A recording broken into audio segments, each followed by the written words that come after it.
ॐ स्थापकाय च धर्मस्य सर्वधर्मस्वरूपिणे अवतारवरिष्ठाय रामकृष्णाय ते नमः।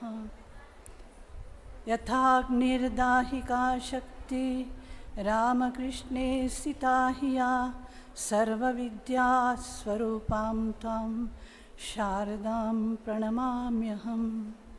नमः श्रीयतिराजाय विवेकानन्दसूरये सच्चित्सुखस्वरूपाय स्वामिनी तापहारिणी।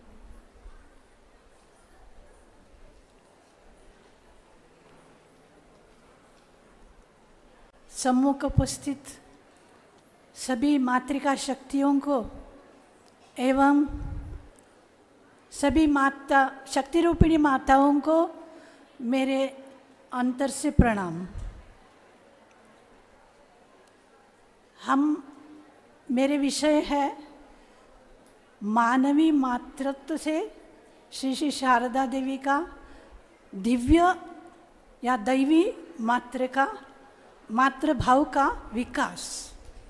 मेरे बहुत से विषय पूजनीय अतंद्रपाणा माता जी ने कवर किया है।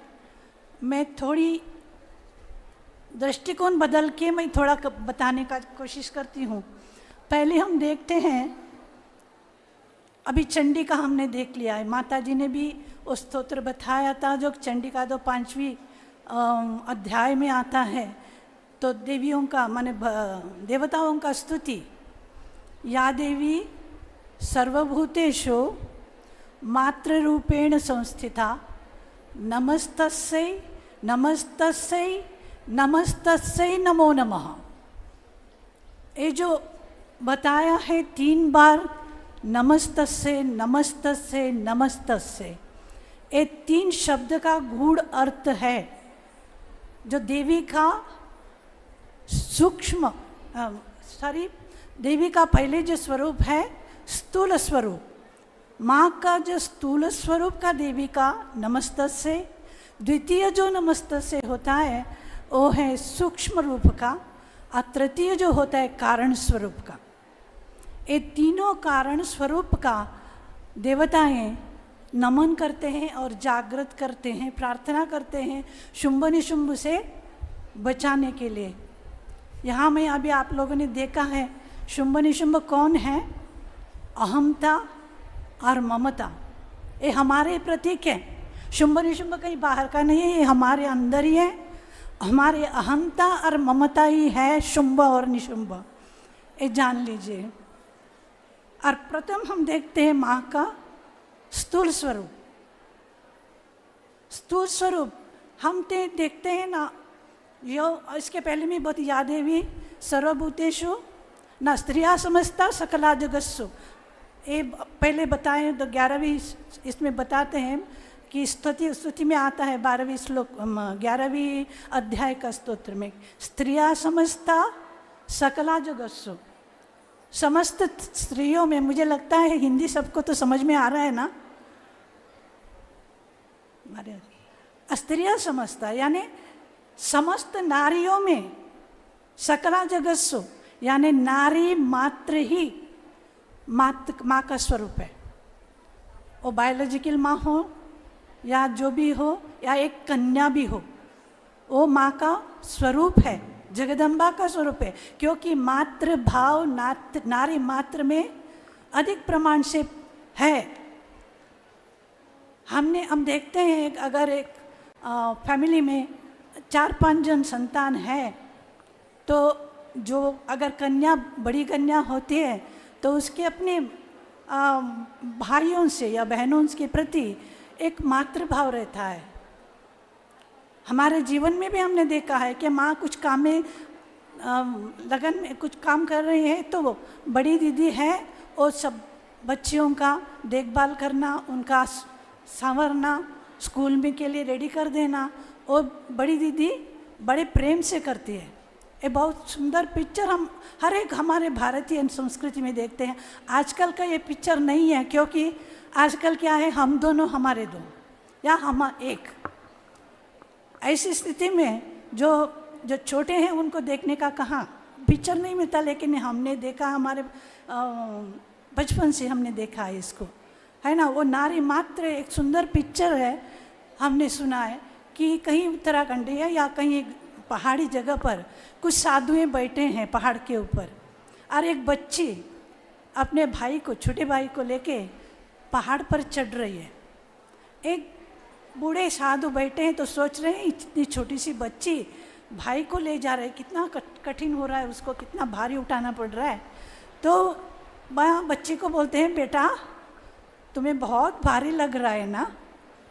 तो बच्चे बोलते हैं, नहीं बाबा जी, वो तो मेरे भाई है। तो फिर एक बार बोलते हैं, हाँ बेटा लेकिन तुमको बहुत भारी लग रहा है ना। नहीं बाबा जी, वो मेरे भाई है। अरे बेटा, हमने तुम्हारे भाई का नहीं पूछा नहीं है, लेकिन तुमको चढ़ने, एक हाथ में सामान है, एक हाथ में बच्चा है, पीछे में इसे लोग के जा रही है, तुमको भारी लग रही होगी। तो बेटा तो नहीं बाबा जी, वो तो मेरा भाई है। यानी देखिए 3 बार बोले मेरा भाई है, यानी इसका अर्थ है वो मेरा भाई है, इसलिए उसका बोझ मुझे भारी नहीं है।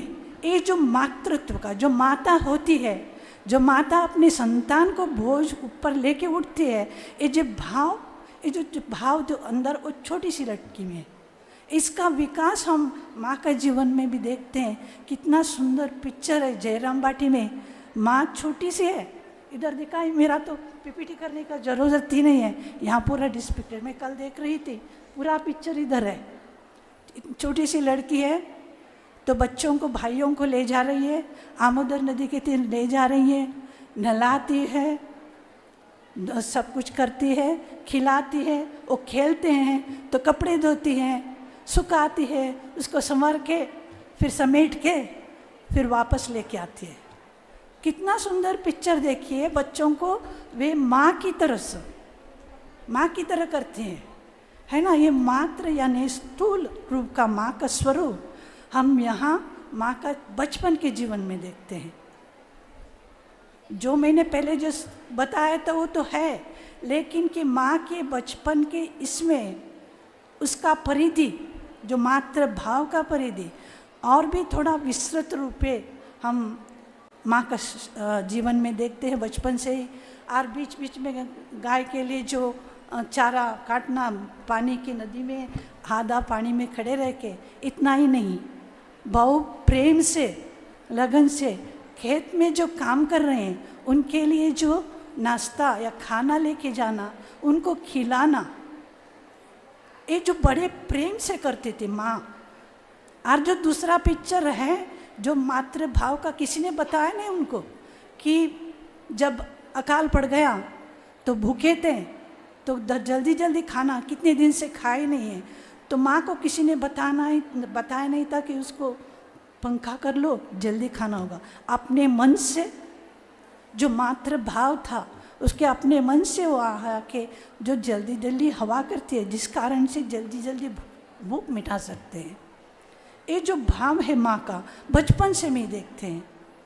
फिर माँ का हम सूक्ष्म रूप से कैसे पता है, जो ये तो हुआ है माँ का पहला जो चंडी में बताया, जो नमस्ते पहले जो है उस मातृ रूप का हम प्रणाम करेंगे। दूसरा हम उनके और भी बचपन में देखेंगे, जब 2 साल के थी तब कहीं शिवहर में गए थे अन्य नारियों के साथ, अन्य महिलाओं के साथ, तो 2 लोग सामने भी कोई जवान लड़के या आदमी लोग भी बैठे हैं। 2 साल की शारदा को एक महिला पूछती है कि इन लड़कों में तुम किसको वर्ण करना चाहते हैं। तो छोटी सी शारदा दोनों अंगुली उठा के बोलती है, सामने जो लड़का बैठा है उस गदाधर या श्री रामकृष्ण इन फ्यूचर में, तो उंगलियां उठा के बताती है उनको। सब लोग तब हंसते हैं, लेकिन हम इसका थोड़ा इनर देखने को जाएंगे, तो मीनिंग को, वही 3 साल के 4 साल के बाद में, 3 साल के बाद में श्री रामकृष्ण दक्षिणेश्वर से आते हैं, उन्माद अवस्था है उनका, दिव्य भाव में रहते हैं। तो चुप करके जो चंद्रमणि देवी और उनके जो भाई उनको संसार में बांध देंगे, तो शादी करवा देंगे, तो शायद इसका मन भगवान के ओर से संसार में आएगा, इसलिए सोचते हैं तो करते हैं। देखिए श्री रामकृष्ण को वे सोच रहे उसको पता नहीं है, लेकिन श्री रामकृष्ण समझ गए क्या हो रहा है, तो बताते हैं इधर उधर कहाँ ढूंढने रहे हो, जाओ ना रामचंद्र मुखर्जी के घर में जयराम बाटी में, वहाँ कन्या चिन्हित है।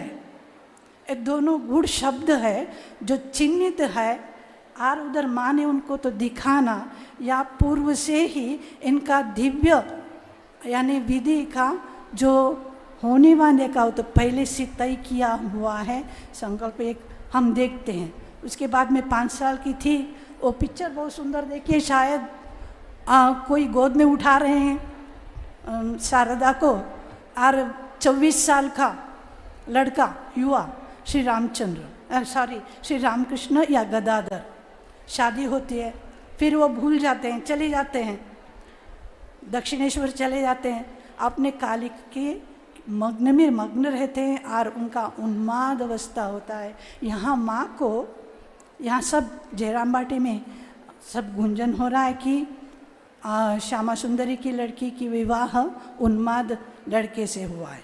तो ये बात शारदा देवी के कान में भी आता है, तो वो क्या सोचती है तब, अगर मेरे पति उन्माद है तो मेरा कर्तव्य है उनको सेवा करना। हम अगर मॉडर्न एज का तो थोड़ा सोच के देखिए, अगर ऐसी स्थिति आज में होता है तो लड़कियां का घर वाले या माता पिता क्या करेंगे? पहले से ही विवाह हो गया तो तुरंत डाइवोर्स, पति का कुछ काम नहीं है या उन्माद तो छोड़ दिया, कुछ दिखाया तो हो, तो माँ का अवस्था हम जानते हैं। तो शादी के समय तो जो सब गहनाएँ दिए थे वो सब लाहा बाबू का घर से लाया था मांग के, तब उनके तो काका तो उनको लेके गए थे।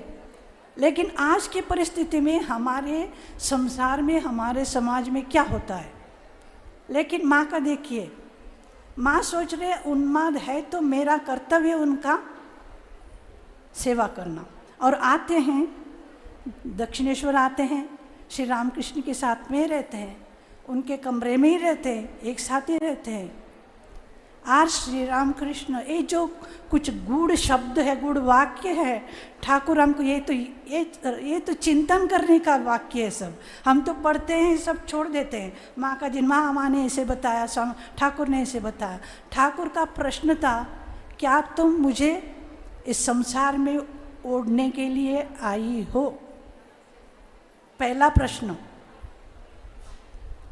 उस समय का, यानी एक दिव्य जीवन का और सामान्य जीवन का आप ज़्यादा तुलना कर सकते हैं। अगर हमारे एक लड़की यार आपको कोई लड़की के ऐसे आदमी के साथ होता है तो सामाजिक जीवन में क्या होता है, और ये दिव्य जीवन में यहाँ कहाँ फर्क हो रहा है, हमको वही चिंतन करने का। तो माँ बोलती है क्या, नहीं तुम इस संसार में क्यों मैं खींच लूँ, तुम्हारे इष्ट पथ पर सहायक बनने के लिए आई हूँ। सहायक बनने के लिए इष्ट पथ क्या है? ठाकुर जी का इष्ट पथ क्या है? ठाकुर जी का इष्ट पथ क्या है? भगवान लाभ। भगवान लाभ तो ईश्वर लाभ तो उनका हाथ की मुट्ठी में है, वे स्वयं भगवान है, क्या उनको तो भगवान लाभ करने का है। जिस अवतार लेके, उस कार्यक्रम मिशन लेके वो संसार में आए हैं, उस कार्य में मदद करने के लिए, ये मीनिंग डीपर मीनिंग है, जो उस मदद का कार्य का माँ उस समय उनको बता दिया, मैं आई हूँ आपका जो कार्य है आगे बढ़ाने के लिए। तो श्री रामकृष्ण वहाँ निश्चिंत हो जाते हैं कि हाँ यहाँ ये। और दूसरा जो है माँ पूछती है, ये भी खूब ध्यान दे के हमें विचार करना पड़ेगा कि आप मुझे किस दृष्टि से देख रहे हैं। तो श्री रामकृष्ण कहते हैं, मंदिर में जो काली है, नौबत खाने में जो मेरी गर्भधारिणी माँ है, वही माँ वही काली मेरे पद सेवा कर रही है। यानी जो मंदिर में जो काली है और यहाँ जो काली है, इसके अंदर कोई अंतर नहीं है। ये एक शब्द, एक वाक्य बाद में हम आएंगे कहाँ वो लिंक हो जाता है। तो उसके बाद माँ धीरे धीरे अपने ये तो माँ का स्थूल विकास, जो सेकंड जो है, जो नमस्तस्मै सूक्ष्म रूप का, सॉरी स्थूल नहीं है, स्थूल तो माँ का बचपन का हो जाता है। यहाँ जो माँ का जो सूक्ष्म दिव्यता का विकास हम यहाँ देखते हैं, जो चंडी में या सप्तशती में बताया नमस्तस्मै। दूसरा नमस्तस्मै 3 बार बने ना, नमस्तस्मै नमस्तस्मै नमस्तस्मै। हर एक का ये जो गुण बताए हैं, शक्ति रूपिणी, मातृ रूपिणी, क्षमा रूपिणी, दया रूपिणी, जो भी है, जो स्थूल सूक्ष्म और कारण, निंशुभ का भी वही कारण का है, जो हो रहा है। तो माँ सूक्ष्म रूप का विकास यहाँ से हो रहा है, हम देखते हैं। इसीलिए माँ बोल रही है कि मदद करने के लिए आए। उसका विकास हम कहाँ देखेंगे? वो यानी माँ धीरे धीरे कैसे बोलती है कि माँ जब कोई आते, श्री रामकृष्ण का जब खाना कोई लेके आते हैं तो किसी एक पूछा, माँ मेरे हाथ में दे दो। तब माँ बोलती है अच्छा बेटा ले जाओ। लेकिन ठाकुर दूसरों का स्पर्श किया हुआ नहीं खा पा सकते। तो ठाकुर उनको जब आए तो बोलती है क्या क्यों नहीं खाया? बोले आपने उस औरत के पास क्यों दिया? उसका चरित्र ठीक नहीं, अच्छी नहीं है, मैं नहीं खा पाऊँगी।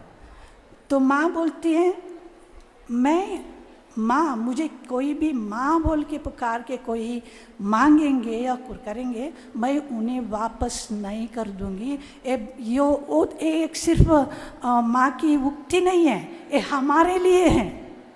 इसलिए माँ जो हमारा आज कर रहे हैं, पवित्र चिंतन कर रहे हैं, वो माँ का हर एक वाक्य में माँ बोल रही है मैं हूँ, मुझे पुकारो, मैं आपको उद्धार करूँगी, मैं आपका सब कुछ देख लूँगी। हम इसको भूल जाते हैं, हम सिर्फ एक कहानी के जैसे ले लेते हैं। इसका माँ का ही आश्वासन है, जो कोई मुझे माँ करके बुलाएंगे मैं उसे वापस नहीं करूँगी। तो माँ क्या बोलती है, आप सिर्फ मेरा ठाकुर नहीं है। तो श्री रामकृष्ण ने आप मुझे लेना पड़ेगा, और माँ स्पर्श करके फिर देती है कि आप अभी खाना खा लो। श्री रामकृष्ण तब खुश होते हैं, नहीं उसने स्पर्श किया नहीं खाया, लेकिन खा लेते हैं, क्योंकि जो माँ का जो विकास हो रहा है वो यहाँ में देखते हैं। इसके बीच में अभी हमने सुना है, तंत्रप्रणा माता जी ने भी बताया था, वो मेन चीज़ है जो षोडशी पूजा, फलहारिणी पूजा के दिन माँ षोडशी पूजा करते हैं। इसमें जो ठाकुर आह्वान करते हैं, जो श्री विद्या त्रिपुरा सुंदरी प्रार्थना करते हैं, हे बाले, हे माता, हे बाले, हे त्रिपुरा सुंदरी, हे राजराजेश्वरी, इनमें तुम प्रकटित हो जाओ। यानी इनके तो आह्वान करते हैं, इनके शरीर में तुम प्रकटित हो के जगत का कल्याण कर दो। ये मेन है जो त्रिपुरा सुंदरी, जो बाद में हम स्थूल रूप में देखेंगे। ये त्रिपुरा सुंदरी है श्री विद्या, ये सरस्वती या राजराजेश्वरी, ये ब्रह्म विद्या स्वरूपिणी है। ब्रह्म विद्या स्वरूपिणी कैसे हम बाद में देखेंगे, जो माँ कैसी त्रिपुरा सुंदरी पराशक्ति पराविद्या है, जिनसे ही ये जो अभी तो चंडिका आपने देख लिया है, चंडिका या काली या दूसरे सब चंडमुंड को नाश करते, वैष्णवी नारायण नारसिंही, आपने सब दुर्गा सप्तशती पढ़ा है तो आपको मालूम ही पड़ेगा। देखिए वैष्णवी, कौमारी, छिन्नमस्ता, वो जो सभी देवता हैं ये पराशक्ति का एक एक स्वरूप है, जिसे कहते हैं दशमहाविद्या। ये दशमहाविद्या में ये त्रिपुरा सुंदरी का ध्यान होता है। ये त्रिपुरा सुंदरी का ध्यान कैसे होता है? हम लोग ध्यान करते हैं, जो लोग आप मठ में देखते हैं, जो श्री रामकृष्ण की आराधना करते हैं, कुर्म विद्या में हृदय में करते हैं, लेकिन त्रिपुरा सुंदरी है ब्रह्म विद्या स्वरूपिणी। इसका त्रिपुंड यानी मुद्रा में ब्रह्मरंध्र पर ध्यान होता है। एकमात्र त्रिपुरा सुंदरी के ध्यान ब्रह्मरंध्र में होता है, क्योंकि वो ब्रह्म विद्या स्वरूपिणी, ब्रह्म विद्या दायिनी। बाद में हम कैसे माँ के इसका मिल जाता है देखेंगे। इसलिए ठाकुर के बाद में उक्त में हम देखते हैं माँ ठाकुर हमेशा बोलते हैं कि वो सरस्वती है, ज्ञान देने के लिए आई है। ये त्रिपुरा सुंदरी या श्री विद्या और महासरस्वती का ही स्वरूप है, इसलिए ब्रह्म विद्या देने के लिए आई है, रूप ढक के आई है। आगे हम देखते हैं जब माँ के जीवन में ऐसे ही तो कुछ घटना होते हैं, अपनी संतानों के रोटी खिलाने में रात को बताया है कि ज़्यादा खाने का नहीं है, क्योंकि अगर ज़्यादा खाएंगे तो साधना कब करेंगे। जब कुछ हम जो इतना ज़्यादा खाते हैं उस अगर हमारे पचन में ही शक्ति चली जाएगा तो भगवान नाम या साधना कब करेंगे। इसके लिए शक्ति रखना पड़ेगा, इसलिए मिता आहार बताया गया है हमारे शास्त्रों में। तो क्यों इतना रोटी, अब बाबूराम को थोड़ा ज़्यादा करके खिलाया। बाबूराम को महाराज ने पूछा, रामकृष्ण ने पूछा कितना रोटी खाए, मैंने 6 रोटी खाए होगी। 6 रोटी, तुमको तो 2 रोटी खाने के लिए बोला था, तुमको किसने दिया? बोले माँ ने दिया। तुमने कहा बुला लो, चले गए माँ के पास और बोले हाँ इसको तुमने 6 रोटी दिया। तो बोले तो क्या हुआ, 6 रोटी हुआ तो बोले तो मैं, बच्चे हैं ग्रोइंग, दे आर यंग, है ना, उनको तो ये है खाना पड़ेगा उनको। तो अगर आपको इनका अध्यात्म का साधना का चिंता है तो उसका भार मैं लेती हूँ, है ना। एक रामकृष्ण मिशन के एक सम्मेलन चल रहा था, उसमें निखिलेश्वरानंद महाराज बता रहे थे कि कोई भक्त लोग आए थे तो उनसे पूछा गया कि ठाकुर माँ स्वामी जी में इनको किसको अच्छा लगता है। तो उसने बताया माँ को। तो महाराज ने बताया क्यों? नहीं, ठाकुर है ना वो तो हमेशा बोलते साधन करो, साधन करो, साधना करो, साधना करो, जप करो, साधना करो। और स्वामी जी के बोलेंगे थे कर्म करो, कर्म करो, कर्म करो, कम करते करते तुम मर जाओ, मैं खुश हो जाऊंगी तुमको देखने के लिए। अगर माँ के पास जाएंगे तो माँ बोलती है आओ बेटा बैठो, खाओ, खुशी रहो और थोड़ा खाओ, ये करो। इसलिए तो माँ हमारे लिए बहुत अच्छा, में मुझे बहुत पसंद करते हैं। ये है माँ। तो वो बाबूराम के खिला के बोले उसका जो जवाबदारी है मैं लेती हूँ। तो ठाकुर जी खुश हो गए कि माँ का जो सूक्ष्म भाव का विकास कैसे हो रहा है। इसी विकास को बाद में ठाकुर के चले जाने के बाद में, यानी अंतर्धान के बाद में, तो माँ पूर्ण विकास हम देखते हैं। जो काली हमने बताया था, जो ठाकुर ने बताया था जो मंदिर में काली है, तो मैं तुमको भी वही काली रूप में देखती हूँ। इसका माँ ने भी स्वीकृति किया।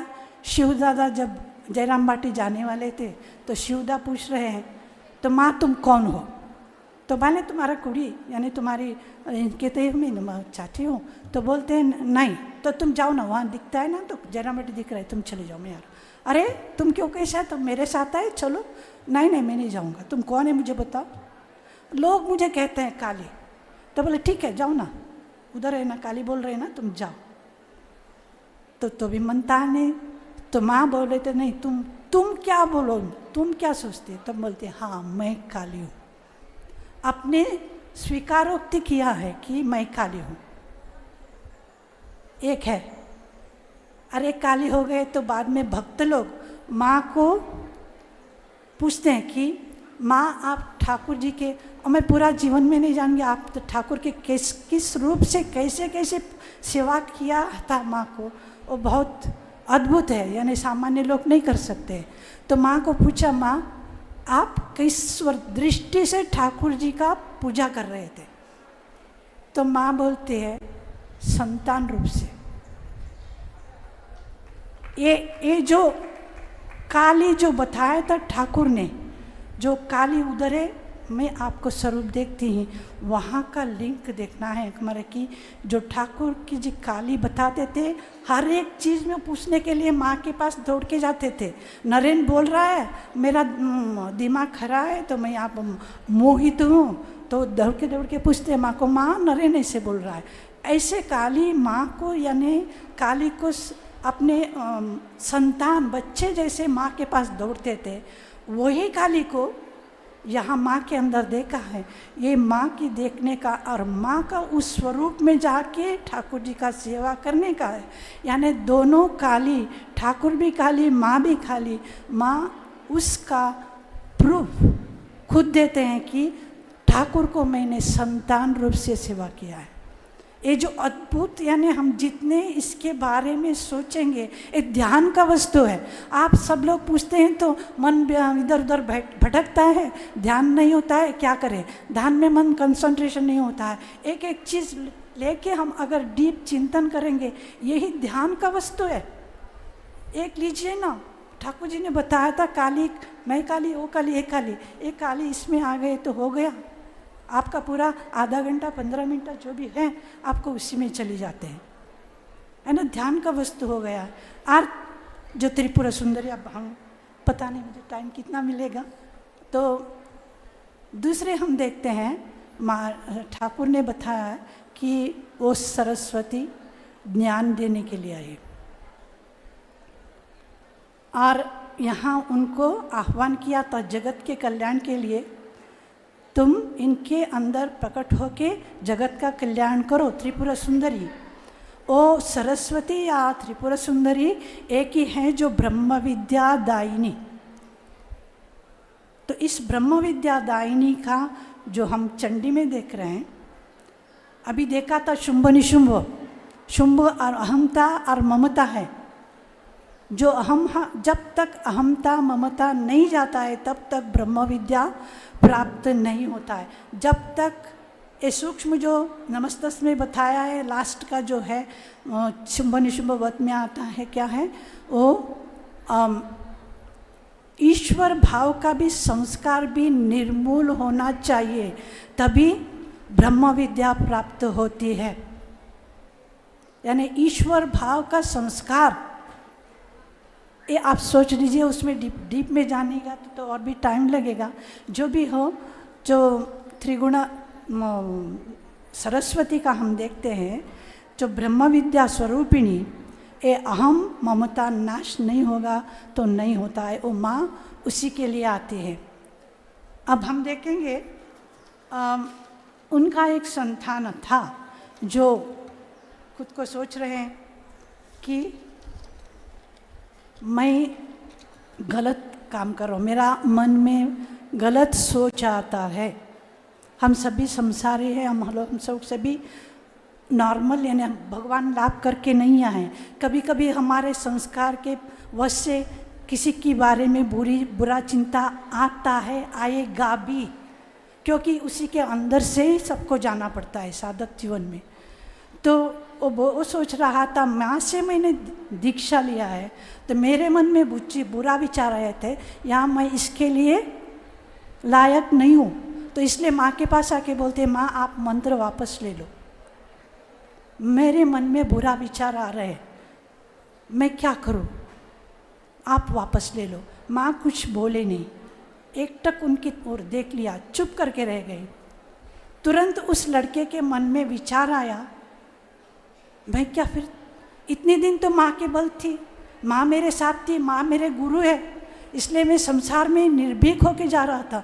अभी मैंने वापस दिया मंत्र और माँ ने ले लिया, तो मैं क्या रसातल में जाऊँ? अब मेरे कुविचार आ रहा है, मेरा कुचिंता आ रहा है, मैं कुदृष्टि रास्ते में जाऊँ तो मैं रसातल में जाऊँ? तो विचार आते हुए डर गए और बोले, माँ फिर क्या मैं रसातल में जाऊँ? माँ जो इतना शांत स्वरूपिणी है, वो गर्जन करके उठी, तो कि क्या तुम मेरे संतान हो के रसातल में जाओगे? विधि का साध्य नहीं है मेरे संतान को रसातल में ले जाना, ये तो हमारे लिए दिया है, विधि का साध्य नहीं है मेरे संतान को रस दे देना। जो ठाकुर ने जो हमने बता दिया था कि हृदय को, माता जी ने बताया कि इसको अगर कोई अपमान करेगी तो भी तुम्हारा कहीं श्वास मिलेगा, लेकिन उनका अंदर जो अपमान करेगा, ब्रह्मा विष्णु महेश कर भी तो उनका रक्षा नहीं करेंगे, सावधान। तो माँ का अंदर का जो त्रिगुणा रूपिणी महाकाली, माँ सरस्वती या बगला मूर्ति, ये सभी दशमा विद्या उनके, इसलिए स्वामी जी ने बताया माँ बाहर से देखने में शांत है, अंदर यानी महाघोर शक्ति, महाशक्ति स्वरूपिणी है। तो हमें क्या करना है? हम तो डर जाएंगे क्या? नहीं, माँ ने बताया मैं माँ हूँ। माँ का ये वचन हम याद रखेंगे। एक छोटी सी गाने के कलियाँ बता के मैं ख़त्म करूँगी कि एक सुंदर कलियाँ है, देवी की मानवी जानीते चाहिना, देवी की मान ही चाहिते ना। एक मिनट,